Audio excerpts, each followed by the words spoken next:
Man, shrinker man, fix me like the way mechanics fix a car. It's not like that. Yesterday we played Katie Lee's song called Properly Loved. I was never properly loved. I want some man to love me, then I'll be transmuted and I'll be healed, and then I'll be a loving person. So she still had the hope that a man in the present can be a symbol of her mother in the past, and that mother in the past fantasy via the man will love her and she'll be transmuted, healed. Doesn't work. So you can't step. So Kohat says, maybe you should try to play that parent. Master says, no, stop it. Okay, you're feeding the defense. You want to get people out of the defense. You don't want to feed the defensive thing.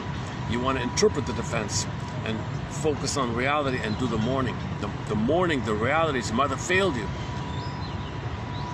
You got to get to a place where you can say to yourself, holy, you know what, mother failed me. Oh my God, you know.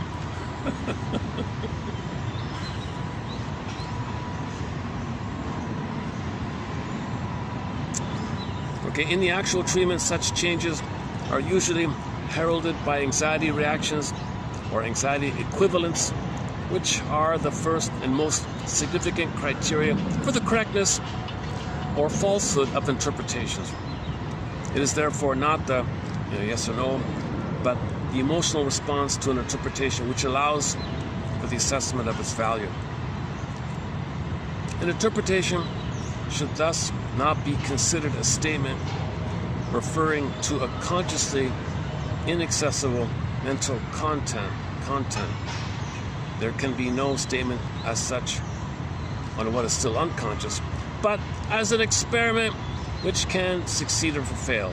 So any feedback, any quote-unquote intervention, interpretation, comfortation, anything the therapist says, whatever the therapist says, 99% of the time, it's an experiment. Could it be? Perhaps. I noticed. What do you know? That stuff. That's all he means.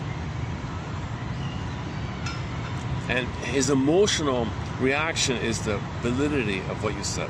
You judge it by the emotional. If he starts crying, well, you got it, right? Jackpot, right?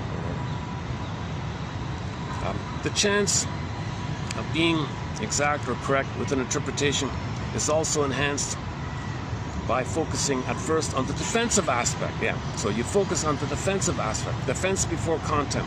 The chance of being correct with an interpretation is enhanced by focusing at first on the defensive aspect.